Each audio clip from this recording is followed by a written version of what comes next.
the world's first laser system for stopping rockets, airplanes, and drones. Who was saying that Israel's Iron Dome doesn't have enough rockets? They won't be needed. We will no longer use expensive missiles to shoot down cheap drones. We will use laser beams so that they fall before reaching their target. Imagine a thin beam of light, silent, invisible, and deadly. Its name is Or-10, and this is the world's first operational laser interception system, already used by the Israel Defense Forces, shooting down incoming rockets, mortars, and drones, saving lives and saving money. This is a laser system that changes the cost-benefit ratio in air defense, and everyone wants to know how it will work. And some are asking if that's why the Air Force is already looking beyond the F-35 to see what's next. Very soon, planes won't be able to approach Israel's border, rockets won't be able to invade Israel's airspace, and drones will slowly land wherever Israel tells them to. That's not necessary since it doesn't need to reload ammunition like the Iron Dome does. And the cost of each shot is only a small fraction of that amount. We're talking about just a few shekels to shoot down a rocket or a drone. Today we'll get acquainted with the new Eitan laser system and answer questions, including whether the whole world is entering a new phase of armament and whether we'll soon be shooting down rockets over Iran, like in the Star Wars movies. Shooting down a plane will cost $2, while the price of the largest Russian bomber, Bely Lebed, is $500 million.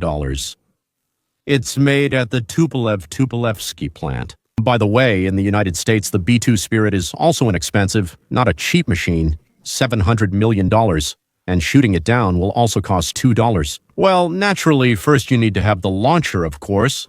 Each launcher costs about $100 million, but after that, no matter who flies up, the direct cost is $2. Well, they say from $2 to $5, maybe $5, yeah? For the launcher to work, you need either a generator or an outlet to plug it in.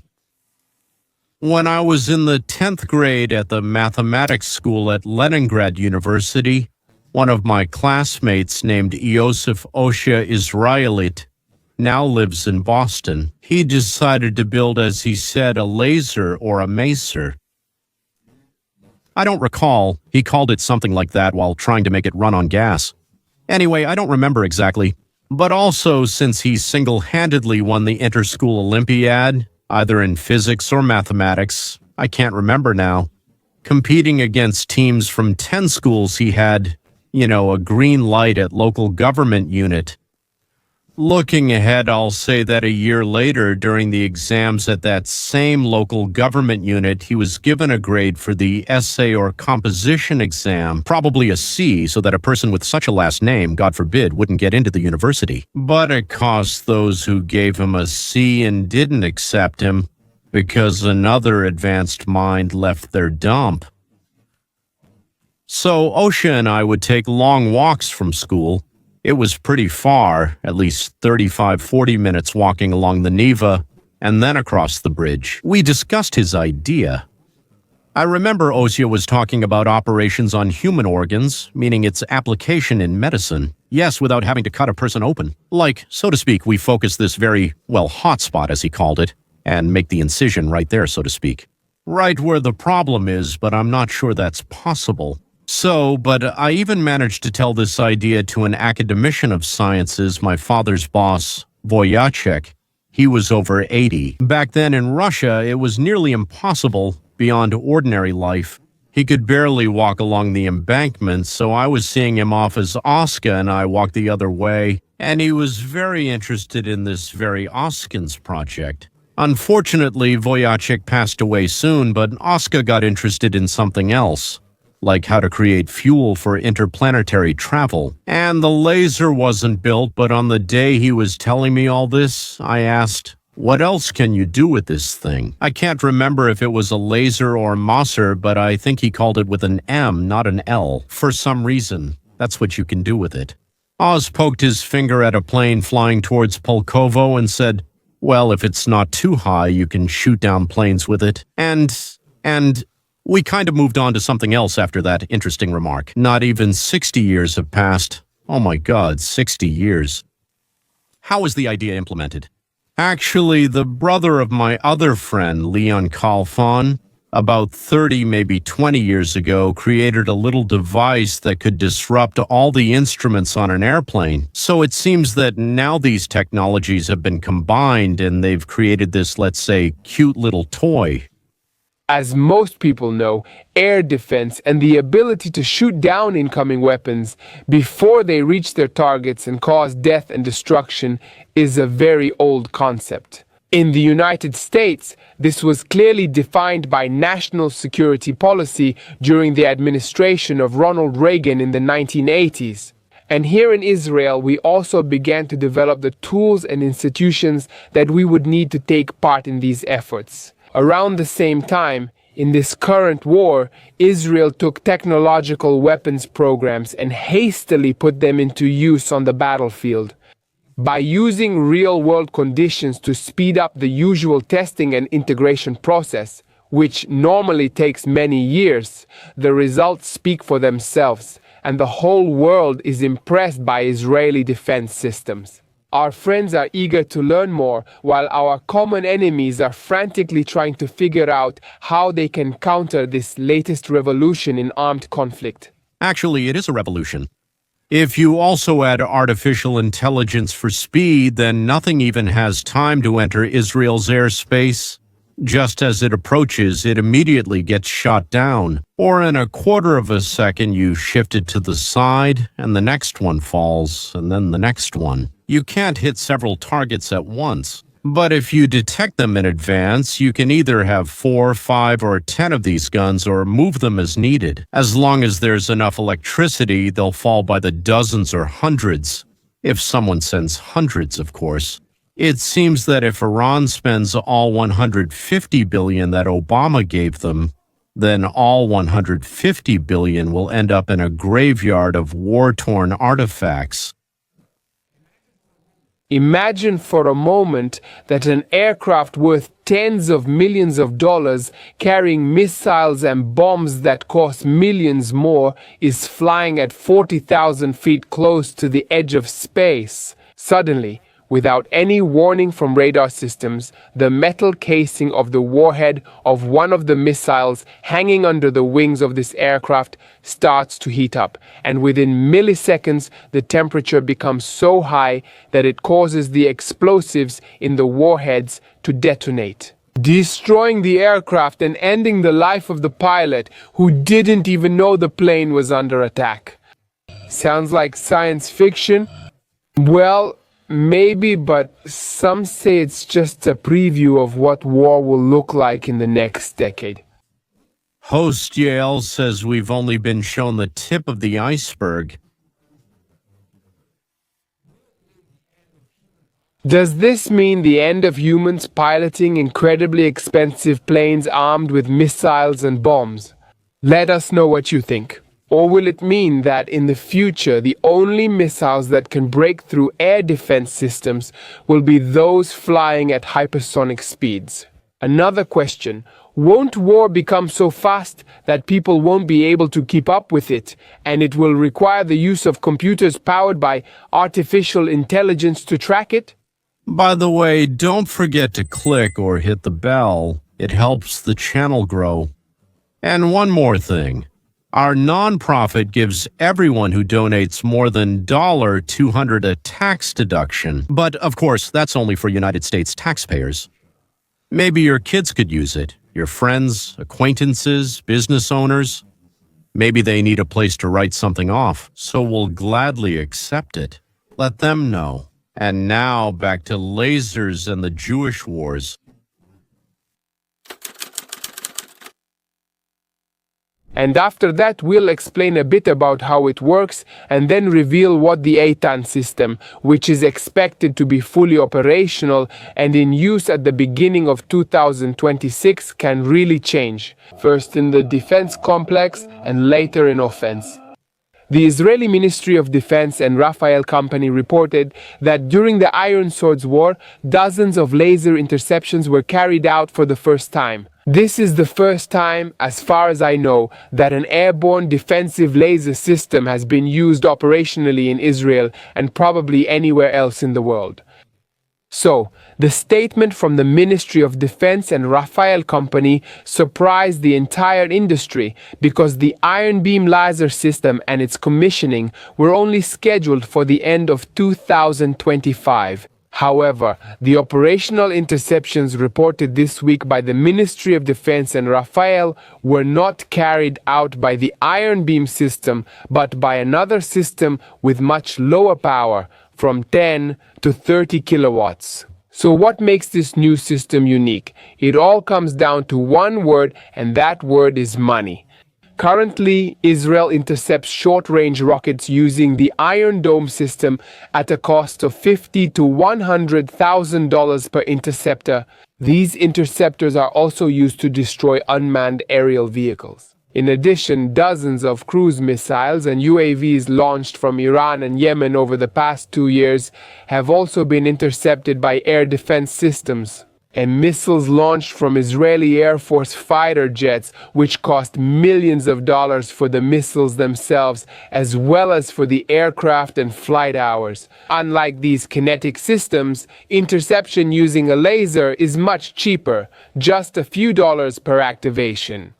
The laser will not replace existing systems in the near future, but will complement them and work in conjunction with them, like... As is known, Jews do not like to spend a lot of money to spend less. But it turns out... This is the motto of every Jewish family, business, and state. In other words, better and cheaper. As soon as the question arose that missiles are expensive, we need to come up with something cheaper. In Israel, they said, aha. In the beginning, there was the word. Yes, of course, in the beginning, there was the word, that's clear. Then came the question, what exactly is needed? And it turned out that it was needed to work at an altitude of up to 8 kilometers. And since existing systems aren't really able to detect and shoot down, for example, drones, or for example, surface-to-surface missiles launched by terrorists, so that anything flying below those 8 kilometers and entering Israeli airspace could be destroyed cheaply. Aha, said the Israelis. The laser interception system is considered a turning point in Israel's war against terrorist organizations, because for many years the cost of interceptors was many times higher than the cost of the drones and rockets that terrorist organizations launched against us. And according to the Israel Defense Forces spokesperson's unit, laser systems add an additional protective layer of energy weapon systems that are being developed and implemented. The Ministry of Defense, in addition to the MAGENOR system, which is currently being developed and is expected to be delivered to the Israel Defense Forces this year. That is, there are mobile lasers for low-flying objects and lasers integrated into the Iron Dome defense for higher-flying targets. Each beam is adjusted so that together they are precisely focused on a single point on the target. As a result, exceptionally high energy is delivered to one spot on the target object, and this is the secret of the laser's destructive power. The moment such a beam hits metal, glass, or plastic, it converts electromagnetic energy directly into heat. This process happens almost instantly, without an intermediate shockwave stage. Therefore, the temperature at the point of impact can rise to 1000 degrees Celsius within milliseconds, significantly exceeding the melting point of the material. In practice, this causes evaporation, melting, or thermal expansion, leading to a local explosion with a missile or projectile mounted on the aircraft's wing. This can lead to the detonation of the warhead. With a drone, hitting the engine or an electronic component will disable it, causing it to fall to the ground. Thus, the Magnite system also includes an advanced digitally controlled electromechanical assembly with a rotating turret, which allows the beam to be directed at changing angles at any given moment. Every rotation, every microdegree is calculated in real time by the fire control computer, which receives data from thermal sensors, infrared cameras, and LiDAR. When a target is detected, the system performs real-time tracking at a rate of hundreds of thousands of measurements per second to keep the beam precisely on the required spot on the target's body. Another critical component. Now I have a question for Ukraine and Ukrainians who have so often told me that Israel could help Ukraine. By the way, have you thought about something? When? During, for sure, a year, but actually even before that, you called Trump an idiot, an enemy of Ukraine, Putin's lapdog, and Agent Krasnov. Plus, did you think about it when you voted against Israel? 95 times at the United Nations from 2015 to 2022. On resolutions, for example, that delay Israel's advance into Palestinian territories, address issues of protecting Israel from external attacks and similar matters, and Israel's right to self-defense, you voted against Israel 95 times, the Security Council suggested. To demand that Israel stop building in Judea and Samaria, calling these territories occupied. Ukraine supported this resolution. That is, Ukraine conducts its policy not based on a fair view of things. That's normal. Everyone follows their own policies. But out of an interest in maintaining relations with a number of Arab countries. That is, it's more beneficial for us, so we will vote against Israel. Why should Israel now, out of fairness, support Ukraine annually if avoiding provoking Russia benefits them more? What you plant, is that what will grow? Ukraine even voted for a resolution rejecting the connection of Jews to the Temple Mount. So what? So, does that mean? Also accusing Israel of prolonged occupation, settlement, and annexation of Palestinian territories. At the same time, they say that Crimea. KA recently explained the disappointing reviews to friends. To be continued. The territory of Samaria and Judea was transferred to the Jews by the League of Nations in 1922 or 1923. Secondly, I think they are illegitimate. By the way, give Galicia, Volhynia, Polesia, and Kolomshina to Poland, give Transcarpathia to Hungary. Well, there was a small Czech part, a small Hungarian part, and northern Bukovina should be given to Romania, and after that, vote to give Israeli lands to the Arabs. Otherwise, it turns out like, either take off the cross or put on your underwear. Do other countries have this kind of laser weapon? Well, of course they're working on it, but Russia, for example, says they have it, but they don't show any data or tests. The United States is testing it on naval ships. Israel might also have it, but I'm not sure.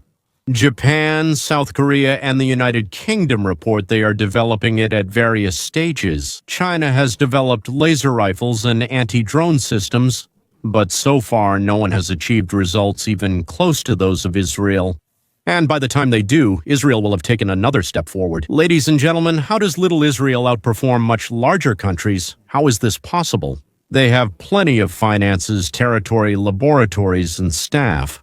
What are all these countries lacking? The answer is simple. They lack Jews. I'm national correspondent Kayla Gaskins in Washington. One of America's closest allies is introducing an innovative new technology that, according to its creators, could play a key role in President Trump's ambitious Iron Dome project. It sounds like something out of a science fiction movie. Actually, it's pretty exciting. The beam of light is powerful enough to destroy missiles, drones, and mines launched at the country by the enemy during the war. It's really bold, it's a game changer. It's called the Iron Beam, developed by Israeli defense company Rafael, which also built the Iron Dome. We spoke with the company's chief executive officer, Yoav Turgeman, who said that the new system will change the economics of war. Intercepting is much cheaper than attacking. Rather than costly interceptors that exceed $1 million per medium-range missile, Stanner Iron Beam can neutralize threats for only a few dollars per shot. The laser beam only costs a few dollars in energy per interception. One of President Trump's main defense goals is to create a United States air defense system similar to Israel's, which Trump calls the Golden Dome. Is there room for Iron Beam technology in this system? Absolutely. The United States is our biggest ally, and we would be more than happy to support, help, and share our experience and some of our technologies that could be critically important. Negotiations are reportedly ongoing between an Israeli company and American defense firms to jointly produce Iron Dome components. No official statements have been made as companies compete to be selected by the White House for this project. Is anyone still asking why the United States is helping Israel? The United States helps Israel because Israel helps the United States. It's not patronage, it's an exchange.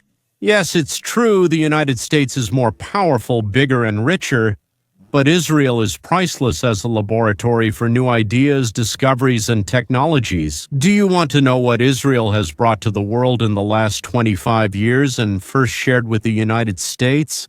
Okay. The Prevog system helps paralyze people move. A drug for treating multiple sclerosis. I believe those who need it are very grateful to Israel and Pilcum. So this is a diagnosis of the intestines using a microcamera. Continuation of DRIP. And irrigation means an irrigation system, which allows you to collect and harvest more crops. Disk on Key, that is, a data storage system. The entire global market. Water purification technologies from seawater to wastewater. Ladies and gentlemen, from seawater to wastewater. So, Leket Israel is a national network. You're going to be amazed.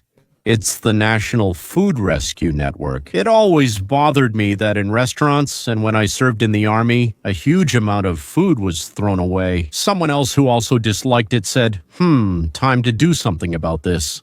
And they organized this system. The leftovers in restaurants, in hotels, in the army, leftover food, preventing it from being destroyed.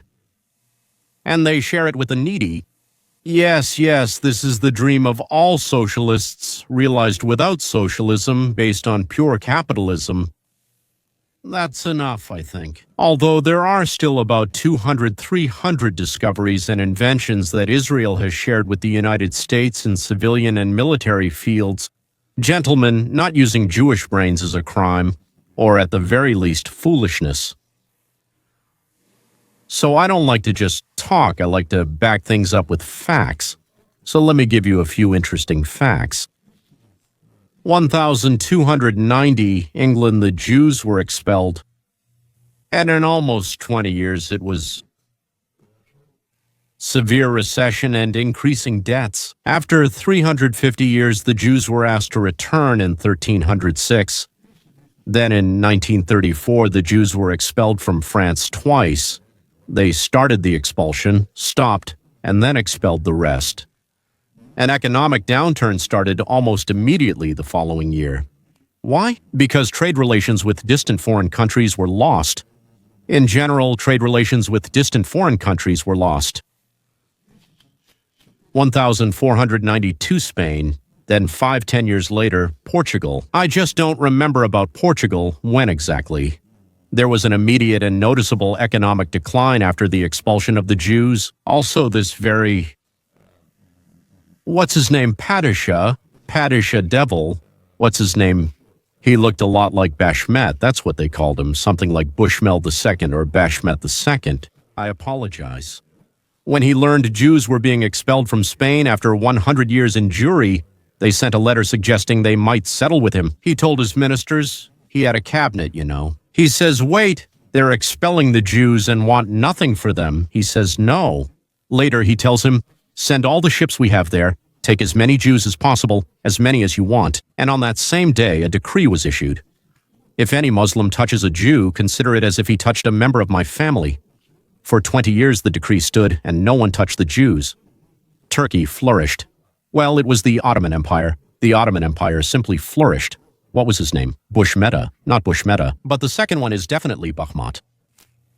Please check it. I will check it too, so I need to write about it. So, closer to us, the Soviet Union, the 20th century. The massive brain drain affected innovation and scientific activity. Jews held key positions, not always the main ones, but key positions, in all areas of science and culture in Russia and the Soviet Union. That is, the Soviet Union and then Russia. The defense industry, rocket engineering, aircraft manufacturing, radio electronics, and mechanical engineering suffered the most. There was a huge lag behind the West in the exact and natural sciences.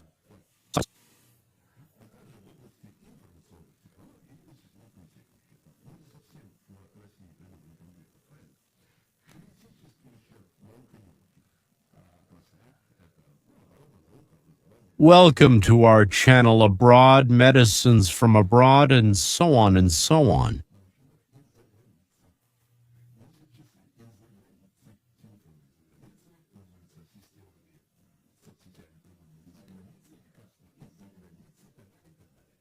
Where are Russian refrigerators? Where are their toasters? Where are their coffee makers? Where are Russia's latest inventions? So where are the subtitles from? Their subtitles were created by Dimitrorzak. Sorry, science. To shoot farther than anyone, more accurately than anyone, faster than anyone, you need science. How could they have it? All right, that's it. I've had enough. It's the same principle as they're not there. So there are no soldiers and Crimea just took itself over. That's it. And in Donbass, it means that brave miners liberated cities and towns from the regular Ukrainian army using jackhammers and chainsaws, so there are no Russian soldiers there. And our missiles are so powerful that the Americans won't like it, so they're just lying. Yes, gentlemen, they're just lying. But when are they lying? You have to take all this seriously, because...